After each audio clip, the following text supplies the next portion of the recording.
Good morning, students. So, students, today I will discuss with you the answer key of the chemistry test which was conducted on Monday, that is 21st of September. So, students, please refer your PDF files also.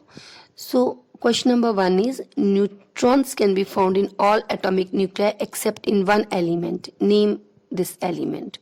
So this element is hydrogen, because in hydrogen there is one proton but there is no neutron, and you know that the mass of the electron is negligible. Only the protons and the neutrons have mass, and protons and neutrons are present in the nucleus. So the mass of the atom, okay, that is due to protons and neutrons. Now in case of hydrogen there is no neutron, there is only one proton, so we can also say that the mass of hydrogen is equal to the mass of proton. See question number 2. An atom contains 5 protons and 6 neutrons. What is its atomic number and mass number? So atomic number is the number of protons, and atomic number always remains same, it never changes, and it is denoted by letter Z. So because the protons, they lie in the center of the atom, that is in the nucleus, so protons cannot move. It is only the electrons which can be lost, gained or shared. So here the atomic number is 5. And what is the mass number? Mass number, that is sum of protons and neutrons which are present in the center. So here there are 6 neutrons and there are 5 protons, so total there are 11. So the mass number is 11 atomic mass unit.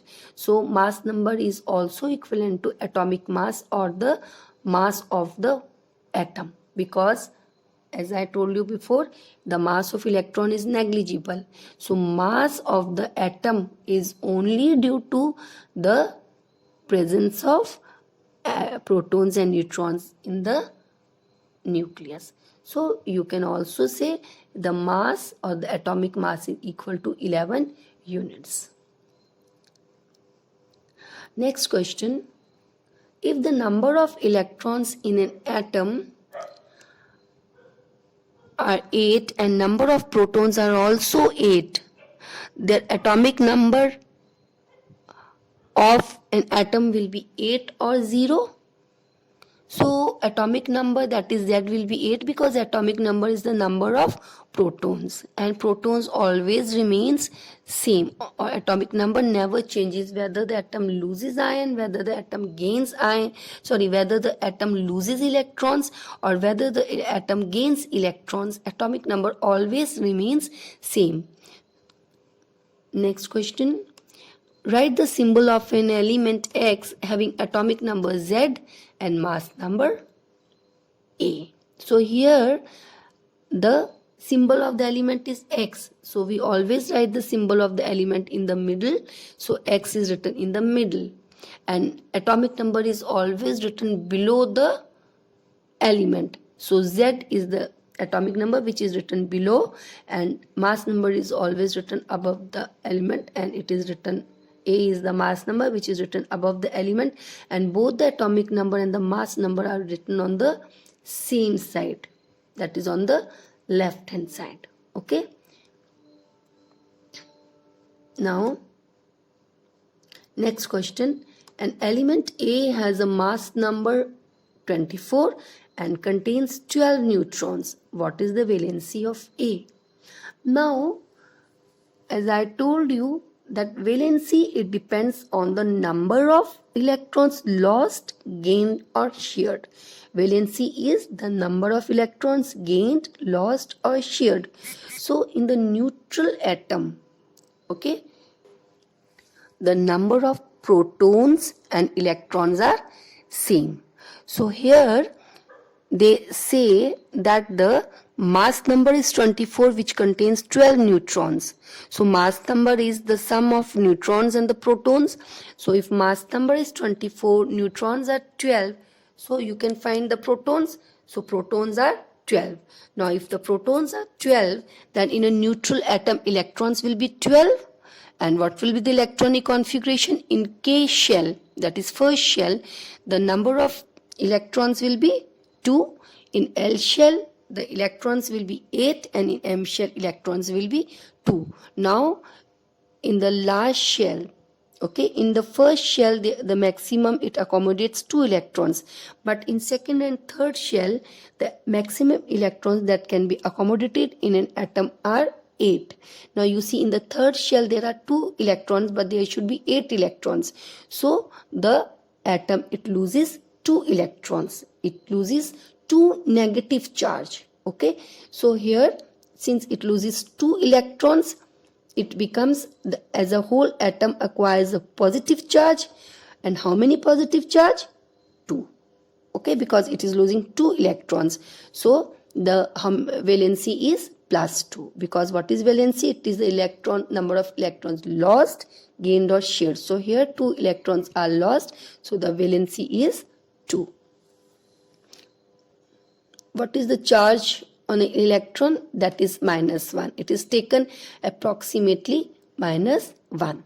Question number 7. Give the electronic configuration of Cl negative ion where Z is 17. So students, you have to understand the questions. It is written Cl negative ion where Z is 17. Now what is Z? Z is the number of protons, or it's the atomic number. What is atomic number? The number of protons, which never changes. Now if the number of protons are 17, then in a neutral atom the number of electrons will be 17. So the electronic configuration will be K is equal to 2, L is equal to 8, M is equal to 7. This is the electronic configuration of chlorine atom. Okay, atom which doesn't have any charge. Now they are asking us the electronic configuration of chloride ion, that is Cl negative ion. Now this is the electronic configuration of the chlorine atom, and you will see here that in the last shell, M shell, there are 7 electrons and there should be 8 electrons. So chlorine atom will gain 1 electron. There should be 1 extra negative charge. So I told you before, when an atom gains electron, the atom, it acquires negative charge, and when it loses electrons, it acquires positive charge. Why? That also I have discussed with you. So here the chlorine atom will gain 1 electron, so or it will acquire a negative charge. And how many negative charge? 1 negative charge. So Cl negative it will become, and the chlorine ion now will have 8 electrons. Now we call it as ion because now it has acquired a charge by gaining 1 electron. So the electronic configuration of Cl negative ion will be K is equal to 2, L is equal to 8, and M is equal to 8. Question number 8. Find the valency of helium, that is 2 and 4, nitrogen 7 and 14. So you have to find the valency of helium as well as nitrogen. Now what you have to do? What is valency? Number of electrons lost, gained or shared. So here in both the cases you have to find how many electrons are lost, gained or shared. So for that you have to know the electronic configuration of both the atoms, or the number of electrons present in both the atoms. Understood? Now how you will know the number of electrons? If you know the atomic number, you can know the number of electrons present in both the atoms. So we will take the case of helium first. Now in helium, atomic number is 2. Okay, and in nitrogen the atomic number is 7. Now in helium, since the atomic number is 2, means the number of protons are 2. And if the number of protons are 2, then in neutral atom the number of electrons will be 2. And it has 1 shell. Its electronic configuration is that in K shell, in case of helium, in K shell there are 2 electrons. So in first shell there should be maximum of 2 electrons. So if in helium in first shell there are 2 electrons, means it is a stable atom. So therefore it will neither lose electrons, neither gain electrons, neither share electrons. So in helium the valency is 0. Now we will take the case of nitrogen. Now atomic number in nitrogen is 7, means protons are 7, electrons are also 7. So see the electronic configuration. Here electronic configuration is K is equal to 2, L is equal to 5. Okay, so it is unstable because in last shell there should be 8 electrons, whereas there are 5 electrons. So in case of nitrogen, the atom will gain 3 electrons.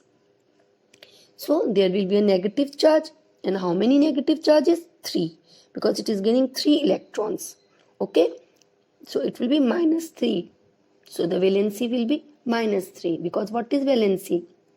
The number of electrons lost, gained or shared.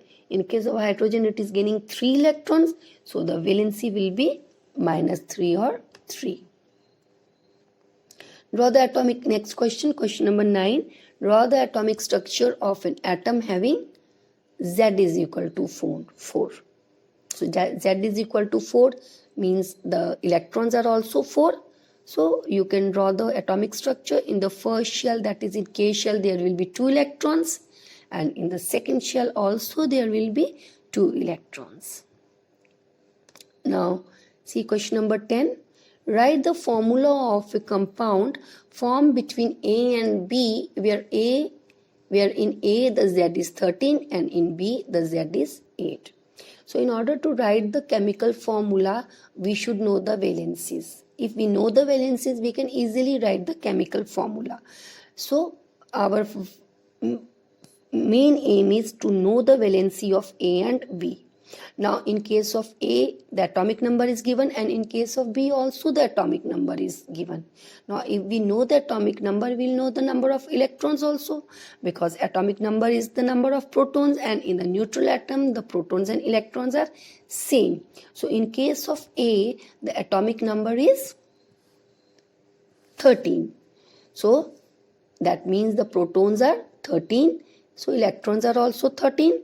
So in case of A, the electronic configuration is K shell there are 2 electrons, L shell there are 10 electrons, and in M shell there are 3 electrons. So here in case of A, the atom will lose 3 electrons and the valency of A will be 3. Okay, now in case of B, atomic number is 8, so number of electrons are also 8. So its electronic configuration will be K is equal to 2 and L is equal to 6. So B, in case of B, it will gain 2 electrons. Okay, so there will be minus 2 positive charge, or the valency will be minus 2. Now in the previous chapter, we discussed how to write a chemical formula of a compound and how to verify it. So first we write the symbols of the elements. So here the elements are A and B, and so first we will write A and B. Then just below each symbol we write the valencies of that particular element of which the symbols are written. So in the valency of A is 3 and the valency of B is 2. And after that we crisscross the valencies. So on crisscrossing the valencies, your formula will be A2B3. I hope you have understood, and you can verify the formula also. So students, chapter 3 and 4 are very important chapters because it forms the base of chemistry. If you don't understand this chapter, then this subject will become difficult for you. Okay, because without understanding you cannot do. Okay, so I have discussed the answer key with you, and still if you have any doubt, you can ask from me. Thank you, students.